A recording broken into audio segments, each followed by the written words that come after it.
Welcome to Chitra's cooking fish. இன்றைக்கி வீடியோவில் வெள்ளை சோளம் பயன்படுத்தி ரொம்ப சத்தான சுவையான தோசையும் இட்லியும் எப்படி செய்யறதா பார்க்க போகிறோம். வெள்ளை சோளத்தில் பார்த்திங்கன்னா அதிக அளவுக்கு ஃபைபர் இருக்குது. நார் சத்து அதிகமாக இருக்கிறதால நமக்கு உடம்புக்கு ரொம்பவே நல்லது. வெயிட் லாஸ் பண்ணுறவங்களாம் எடுத்துக்கலாம். இதில் புரோட்டீன் சத்து, கால்சியம் சத்து இருக்குது. நான் சொல்லியிருக்கிற இதே மெஷர்மெண்ட்டை நீங்கள் செய்து பாருங்கள். இட்லி பாருங்கள் எந்த அளவுக்கு பூ மாதிரி சாஃப்டாக வந்திருக்குன்னு. தோசையும் பார்த்திங்கன்னா ரொம்ப மொறுமொறுன்னு வந்திருக்கு. இப்போ தான் நம்ம சேனலை ஃபஸ்ட் டைம் வாட்ச் பண்ணுறீங்கன்னா சேனலை சப்ஸ்கிரைப் பண்ணிவிட்டு பாருங்கள். கூடவே பெல் பட்டனை ப்ரெஸ் பண்ணி வச்சுக்கோங்க. அப்போ தான் நான் போடுற வீடியோஸ் உங்களுக்கு நோட்டிஃபிகேஷனாக வரும். இப்போ வாங்க இந்த அரிசியோட அளவுகள் பார்த்துடலாம். நான் 1/4 கிலோ அளவுள்ள ஒரு டம்ளர் எடுத்திருக்கேன். நீங்கள் டம்ளரு, கப்பு எது வேணாலும் யூஸ் பண்ணிக்கலாம். ஒரே டம்ளரில் நீங்கள் மெஷர் பண்ணிக்கோங்க. ஒரு டம்ளர் அளவுக்கு வெள்ளைச்சோளம் எடுத்துக்கிறேன். அதே டம்ளரில் ஒரு டம்ளர் அளவுக்கு ரேஷன் பச்சரிசி எடுத்துக்கலாம். பச்சரிசிக்கு பதிலாக புழுங்கல் அரிசிலையும் நீங்கள் செய்யலாங்க. சேம் மெஷர்மெண்ட்டு தான். தண்ணி விட்டு நல்லா 3 to 4 தடவை வாஷ் பண்ணி எடுத்துக்கோங்க. நிறைய அழுக்கு இருக்கும்.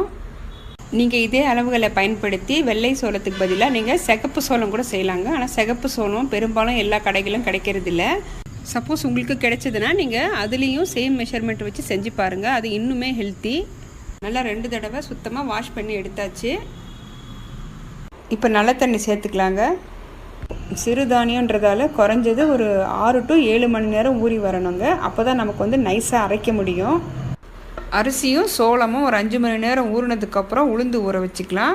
க்ளோஸ் பண்ணி வச்சுக்கோங்க. இப்போது 5 மணி நேரம் சோளமும் அரிசியும் ஊறி இருக்குது. இப்போ உளுந்து ஊற வச்சுக்கலாம். உளுந்து அரிசி எடுத்த அதே டம்ளரில் 1/2 டம்ளர் அளவுக்கு உளுந்து சேர்த்துக்கிறேன். வெள்ளை உளுந்து சேர்த்துக்கலாம். உளுந்து சேர்த்துட்டு 1 டீஸ்பூன் அளவுக்கு வெந்தயம் சேர்த்துக்கிறேன். ஒரு 2 தடவை வாஷ் பண்ணிவிட்டு நல்ல தண்ணி சேர்த்து நம்ம 1 மணி நேரம் ஊற வச்சு எடுத்துக்கலாம். உளுந்து 1 மணி நேரம் நல்லா ஊறி வந்திருக்கு. இப்போ அரிசியும் சோளமும் எந்த அளவுக்கு ஊறி இருக்குன்னு பார்க்கலாம்.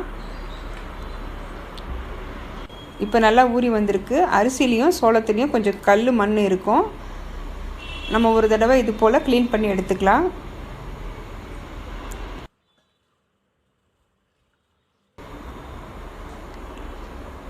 இப்போ நல்லா ஒரு தடவை க்ளீன் பண்ணி எடுத்தாச்சு. மிக்ஸி ஜாரில் சேர்த்துட்டு 2 ட்ரிப்பாக அரைச்சி எடுத்துக்கிறேன். அரிசியும் சோளமும் நான் கம்மியாக தான் எடுத்திருக்கேன். அதனால் மிக்ஸி ஜார்லேயே சேர்த்துக்கிறேன். நீங்கள் அதிக அளவு செய்கிறதா இருந்தால் கிரைண்டரில் கூட அரைச்சி எடுத்துக்கலாம். இப்போ நல்லா நைஸாக அரைச்சி எடுத்துக்கோங்க.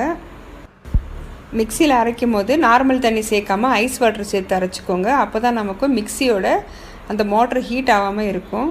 நல்லா நைஸாக அரைச்சி எடுத்தாச்சு. அரைச்சதை இப்போ ஒரு பாத்திரத்தில் சேர்த்துக்கிறேன்.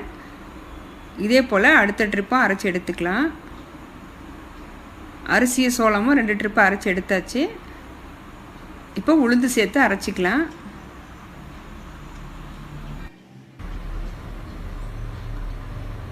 இப்போது உளுந்தும் நல்லா நைஸாக அரைச்சி எடுத்துக்கிட்டேன்.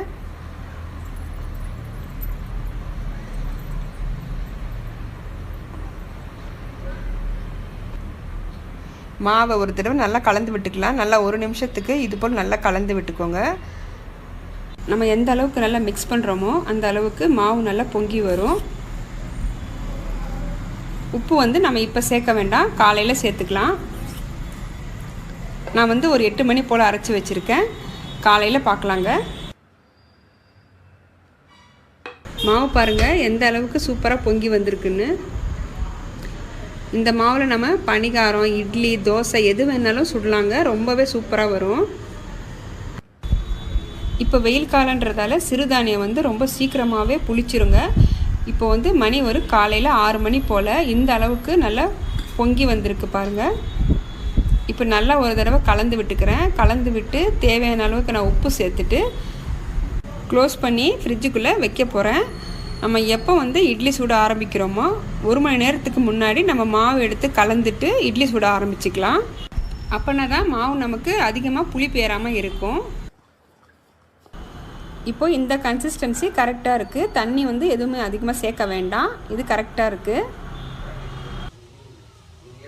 இப்போ இட்லி சுட ஆரம்பிச்சிடலாங்க. இட்லி பாத்திரத்தில் தண்ணி ஊற்றி வச்சுருக்கேன். நல்ல தண்ணி கொதிக்குது. இப்போ நம்ம இட்லி பிளேட்டில் கொஞ்சம் லைட்டாக எண்ணெய் தடவிட்டு மாவு சேர்த்துக்கலாம். நம்ம சேனலில் நிறைய இட்லி வீடியோ நான் போஸ்ட் பண்ணியிருக்கேன்.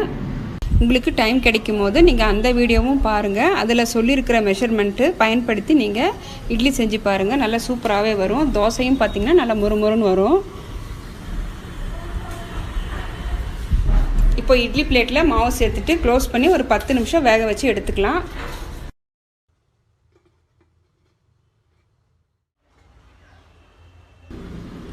இட்லி பாருங்கள் நல்லா சாஃப்டாக வெந்து வந்திருக்கு. கையில் தொட்டு பார்க்கும்போது நல்லா பஞ்சு போல் இருக்குது பாருங்கள். ஒரு பக்கம் பார்த்திங்கன்னா இட்லியும் தோசைக்கும் நமக்கு வந்து சைட் டிஷ் வந்து வெண்பூசணிக்காய் சாம்பார். இந்த வெயில் காலத்துக்கு வெண்பூசணிக்காய் வச்சு சாம்பார் செஞ்சு சாப்பிடுங்க. ரொம்பவே உடம்புக்கு நல்லது. டேஸ்ட்டும் பார்த்திங்கன்னா ரொம்ப நல்லாயிருக்கும். நான் இன்றைக்கி சட்னி எதுவும் அரைக்கல. நம்ம வீட்டில் செஞ்ச இட்லி பொடி இருக்குது. இதை வச்சு நம்ம சர்வ் பண்ணிக்கலாம். இப்போது ஒரு பக்கம் தோசை கல் வச்சுருக்கேன். கல் சூடானதும் கொஞ்சம் லைட்டாக தண்ணி தெளிச்சிக்கலாம். நான் உங்களுக்கு தோசையை ஊற்றி காட்டுறேன் பாருங்கள். தோசையும் பார்த்திங்கன்னா நல்லா மொறுன்னு வரும். நான் லைட்டாக வந்து நெய் சேர்த்துக்கிறேன். இப்போது ஒரு பக்கம் வெந்ததும் நம்ம அடுத்த பக்கம் திருப்பி போட்டுக்கலாம். குழந்தைங்க லஞ்ச் பாக்ஸ்க்கு கொடுக்குறதா இருந்தால் நம்ம சின்ன சின்ன ஊத்தப்பமாக ஊற்றிட்டு நம்ம மேலே வந்து காய்கறிகள் வச்சு கொஞ்சம் ஹெல்த்தியாகவும் செஞ்சு கொடுக்கலாங்க. ரொம்ப விரும்பி சாப்பிடுவாங்க.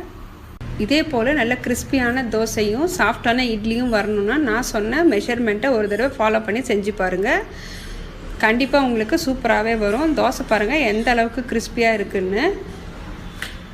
இட்லியும் பார்த்திங்கன்னா ரொம்பவே சாஃப்டாக வந்திருக்கு. நாம் இன்றைக்கி செஞ்ச வெண்பூசணிக்காய் சாம்பாரும் இட்லி பொடியும் வச்சு நம்ம சர்வ் பண்ணிக்கலாம் வாங்க.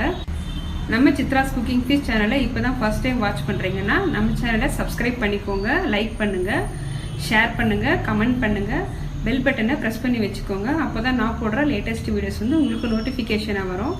தேங்க்யூ ஃபார் வாட்சிங்.